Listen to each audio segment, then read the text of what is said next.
Come ride the little train that is rolling down the tracks to the junction. Forget about your cares, it is time to relax at the junction. Lots of curves, you bet, and even more when you get to the junction. Petticoat Junction. There's a little hotel called the Shady Rest at the junction. Petticoat Junction. It is run by Kate. Come and be her guest at the junction. Petticoat Junction. And that's Uncle Joe. He's a moving kind of slow at the junction. Petticoat Junction.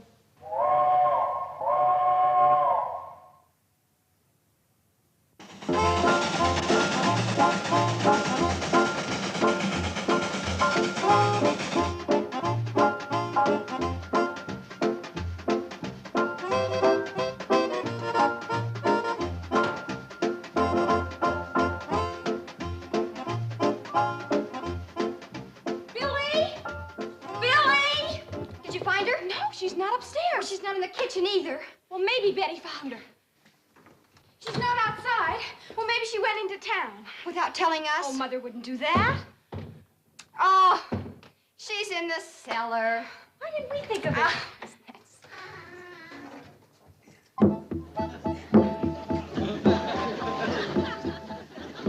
All right. Who hid my Indian? Uncle Joe, we're worried. We can't find Mama.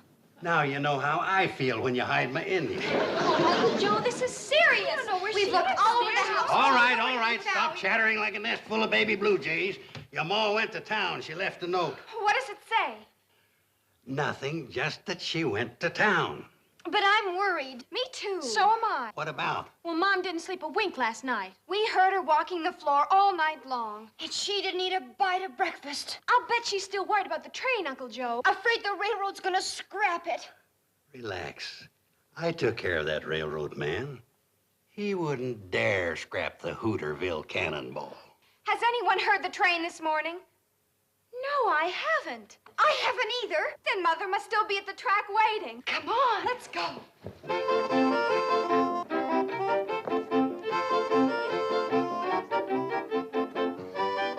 All the mornings for the cannonball to be late.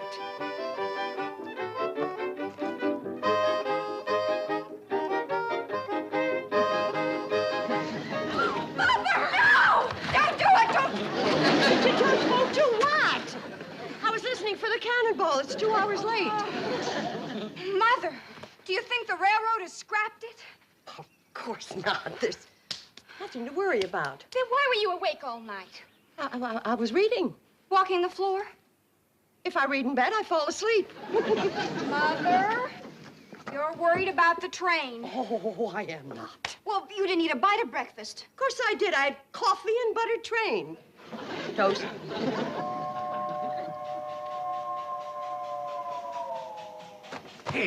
Hey, you sure started a ruckus this morning. Look at Uncle Joe. The cannonball's still running. Well, of course it's still running. I saw to that. Let's all go up and get some breakfast. Look, I'm going into Hooterville to see Sam Drucker. What about? About the train. He knows the law, and we should be ready in case Mr. Bedloe makes more trouble. I sure sent that Bedloe running back to the main office with his tail between his legs. He wouldn't dare tackle me again. Yeah, but what if somebody higher up in the railroad makes more trouble? We'll bring them on. The bigger they come, the harder they fall. I still feel better talking to Sam. No. You stay here and I'll go. Fighting the railroad's a man's job.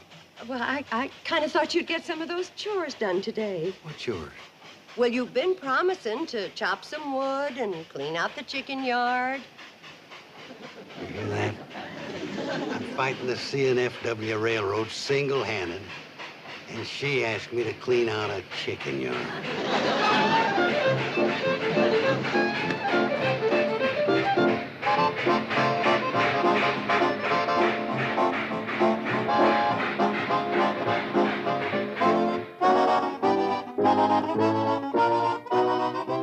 Bedloe, you had a job to do, and you didn't do it. But, Mr. Curtis... What do those rubes do to you back there? You used to be the best hatchet man this railroad ever had. Now look at you. You couldn't chop your way through a watercress sandwich. Mr. Curtis... Don't just stand there. Start lying. Yes, sir. Well, Chief, I saved this line at least $150,000. If we junked the Hooterville Cannonball, those people were going to sue us for damages. Let them sue. Why do you think we're overpaying our lawyers? Gentlemen, I tell you the Hooterville Cannonball is through. But it's such a quaint little train. The CNFW doesn't have room for quaint little trains. Now, if we hook up the main line from Hooterville, extend the branch from Pixley to our existing track, we can cut 30 minutes from the schedule of the Fenton City Flyer. 30 valuable minutes. And that means money in the bank for the CNFW. But, Chief, you can't send the flyer through that valley. There are too many curves. We'll straighten them. And the trestle that connects with the branch line is absolutely ruined. And the others are too narrow and old. We'll build new ones out of concrete and steel. But the right-of-way is full of hills. We'll level them. And swamps. We'll fill up the swamps with the hills. Gentlemen, we'll send our diesels through there so fast, those Hooterville hicks will think they're living on a launching pad. Now, I will have a full report for you by the end of the week. I am going into that valley incognito and make a personal survey. But Mr. Incognito, Mr. Bedlow. You see, that's where you made your mistake. You told them who you were, and they ganged up on you. Miss Hammond, I want you to have my helicopter and wrinkle me a suit. Have them both on the roof in 20 minutes.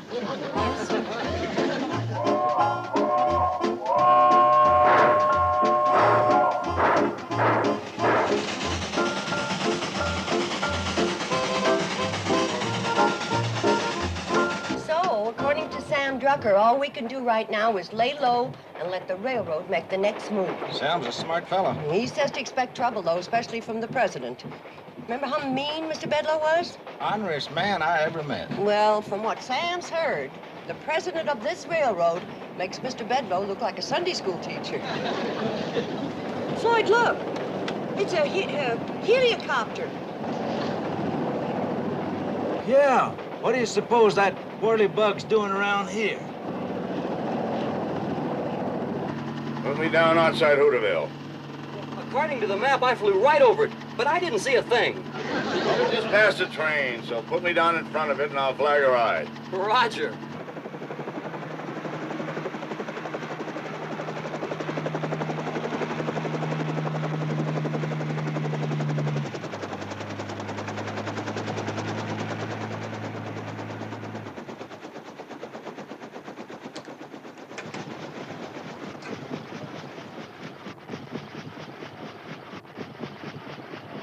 Don't forget now, I'll be waiting at Hooterville, ready to be picked up Friday noon.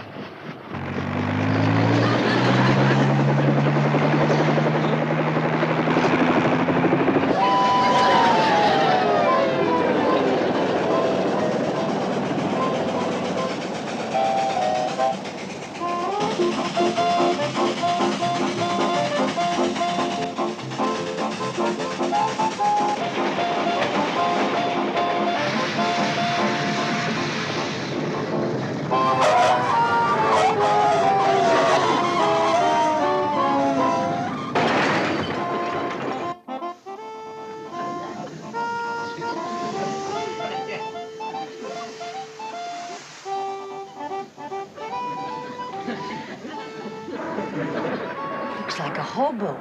Yeah, and he had the nerve to stop the train. Go easy on him. Listen, Kate, it's bad enough for a hobo to hook a ride on the outside, but he'd come inside. Yeah, but the poor fella looks like he's on his last leg, so take it easy, huh? Okay. Hi there. Hello? My name is Kate Bradley. I run the Shady Rest Hotel up the tracks away. And this is Mr. Smoot. Hello, Smoot. It's Mr. Smoot. How far you figuring on going? End of the line. How much do I owe you?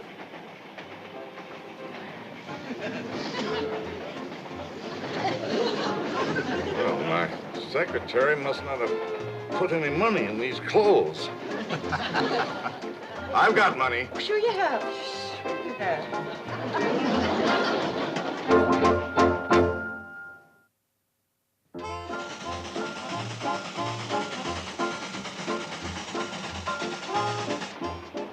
I still want to know what the fare is. You wouldn't know what to charge him, would you, Floyd? No, I wouldn't. We never stopped where we picked you up before. Hi. What's up, Charlie? Oh, nothing. Just come back to check on the hitchhiker. Wait a minute. You're the engineer, aren't you? Yep, sure am. Well, then who's running this train? My little girl. What? Betty Jo, my youngest daughter. Runs the train real good, too. Come on, Floyd. We're almost to the trestle. See you later, folks. They let your daughter run this train, a child? She's been running it for years. Has a real steady hand on the throttle.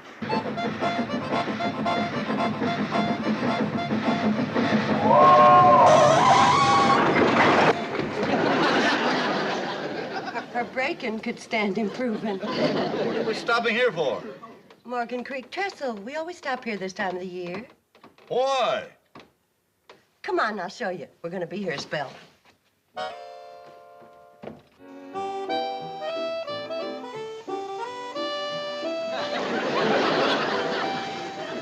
I'm all baited up and ready to go. Well, dump it in. Fish ain't likely to climb up here begging for it. Quiet, both of you. I think I got me a nibble. Nope, the worm was just stretching. Oh, no. You mean to tell me you stopped this train just to go fishing? We ain't in no hurry.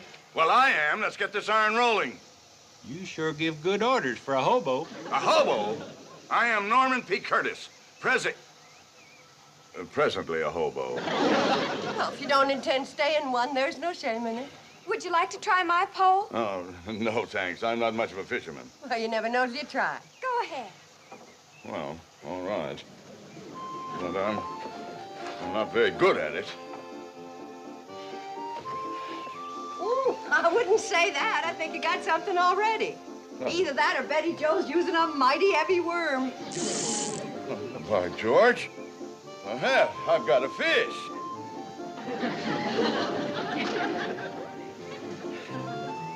Look, a fish. Isn't that cute? I caught a fish.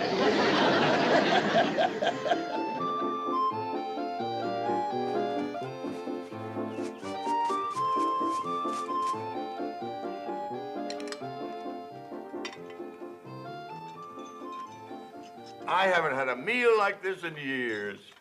The way you're glomping it down, you won't need another one for years. I thought those two freeloaders could put it away, but you got them backed into a corner. What do you mean, freeloaders? We give value received. Well, all of you ride on our railroad for free. Oh, they do? Well, I'd like to hear more about that later. Yes, Kate and the girls and Uncle Joe and... Here you are, Mr. Curtis. The piece de resistance. Oh, Mrs. Bradley, I don't think I have room for anything more. Oh, you're just being modest. The way you pack it in, you could give stuff and lessons to a silo. You'll have room, all right. Regarde. Poisson a la Curtis. My fish. Where? Right there under that sprig of parsley.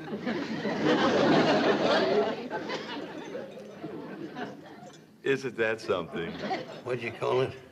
Poisson. That's French for fish. I've seen heftier-looking guppies. This one did lose a little in the translation. Mrs. Bradley, I can't remember. Kate? Oh, Kate, thank you. I can't remember when I've tasted such delectable food. I'm certainly going to miss it. Well, why don't you stay for a few more days? Tomorrow we're going to have ribs. Ribs. Oh, I really would like to stay, but no, I must get on to Pixley. Mr. Curtis, we all get down on our luck sometimes, so Kate. you don't have to be bashful with us. If it's a question of money, we can work something out. Kate. You're very kind. Maybe I will stay on for a while. Kate, could I speak to you for a minute? Well, sure, I can. Excuse me. And just holler when you want dessert. We're going to have gooseberry turnovers. Gooseberry turnovers? Oh, marvelous. My own fish. Maybe I shouldn't have asked her to cook it. Maybe I should have had it mounted. Kate, why'd you have to invite him to stay? Why not? He's a very nice man. Have you seen him eat? He's got more stomachs than a camel. Poor man. Poor us, I mean. Why, he's had everything but the delphiniums Betty Jo painted on the plate. Uncle Joe, I got a feeling about Norman Curtis. His coat may be frazzled, and he may be coming apart at the seams, but underneath it all... He's a tramp. He's a gentleman. I can tell. And you got no call to whittle on a man just 'cause he's come on hard times. Well, if he don't stop eating, our hard times are going to be asking his hard times to move over. It's our bounden duty to help him. Anybody can tell he's seen better days. Not better eating days. Kate, you're a mighty poor judge of character. Now, that Norman is a freeloader if I've ever seen one. He's not a freeloader. I ain't seen the color of his money, have you? Well, I'm going to let him work out his keep. He's going to work? Sure. You've got a lot of chores that haven't been tended to. Norman can be your helper. Helper. Oh, well, that's different. Maybe I better go and see if that poor fella needs some more food.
To the loveliest lady I've ever known. Well, thank you, Mr. Curtis.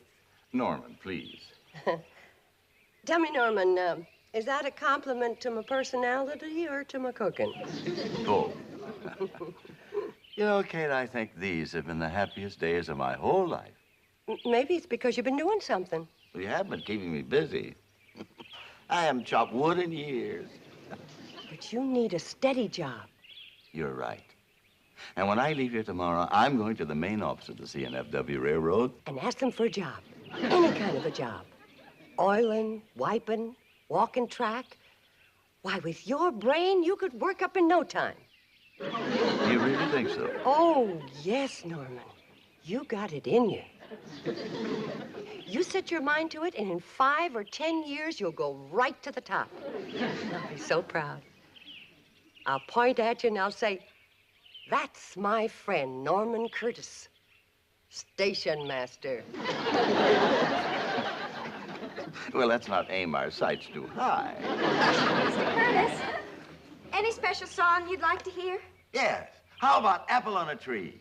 I don't think we know that one. Billy Joe, do we know Apple on a Tree? No. We don't know that one. Oh, that's the finest song you ever heard. Here, give me that thing.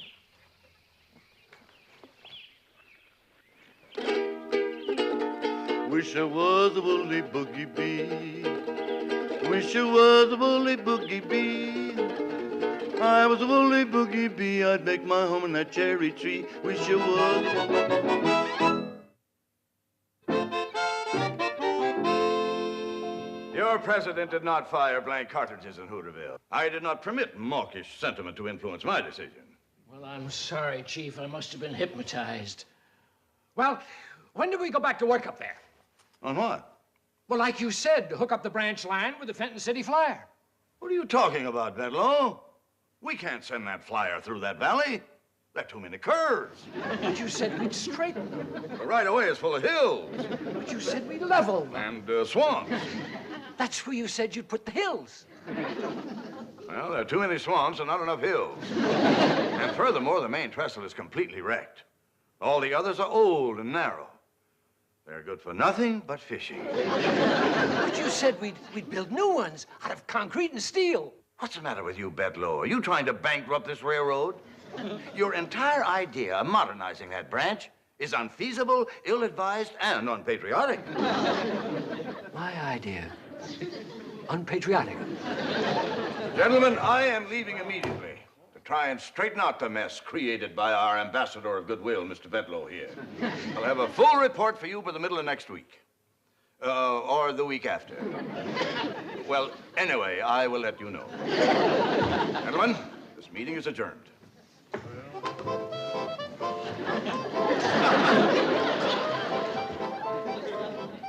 Oh, Miss Hammond, dear. If you have a moment, would you please get my helicopter and my wrinkled suit?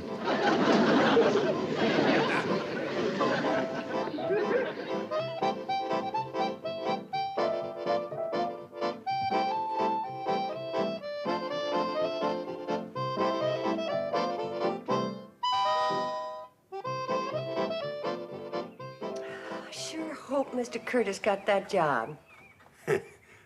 What job? At the railroad. Before he left, said he was going to the main office and see about it. Kate, you're the worst judge of character I've ever seen. Nutty Norman is a hobo, born and bred. Those kind of fellas don't want to work. Sure worked hard here, doing your chores. Yeah, I tried to help him make something out of himself. Man just don't take to work the way I do.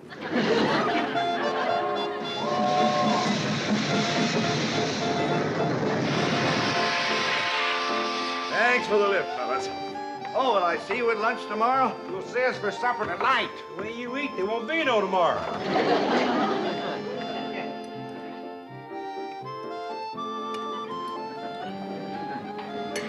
You know something? You're the first man I ever seen could get sparks out of a knife and fork. Now, Uncle Joe, leave him be. He feels bad enough not landing that job. Yeah, it's ruined his appetite. You're just as well off not getting in with that CNFW outfit. Yeah, I hear they are all a bunch of nuts. That's the case. Nutty Norman ought to be president. Now, that's enough. I do hear they're awful hard-hearted, especially the president. They say he's a terror. Did you get a good look at him when you was up there? Yes, as a matter of fact, I did. What does he look like? Well, he's a pretty good-looking fella. And rather nice when you get to know him. You're as poor a judge of character as Kate. That skunk's trying to scrap our railroad. Oh, well, wait a minute. It isn't altogether that skunk's fault, the president's fault. As a matter of fact, he wants to save your railroad. He does? Yes, he really does, Kate. But you see, he's accountable to a board of directors. And they are accountable to the stockholders and, well, you know stockholders. Well, when the fiscal year terminates, they want those net profit dividends to be commensurate with what... Norman. When you try to talk business, you're pathetic. Stick to eating. That's what you do best. You don't sing bad. Speaking of that, let's all go outside and do some singing. We've got a surprise for you, Mr. Curtis. Oh, really? I wish I was a woolly boogie bee. I wish I was a woolly boogie bee. If I was a woolly boogie bee, I would make my home in that old cherry tree. I wish I was a woolly boogie bee. Yeah, doing our song. Yes.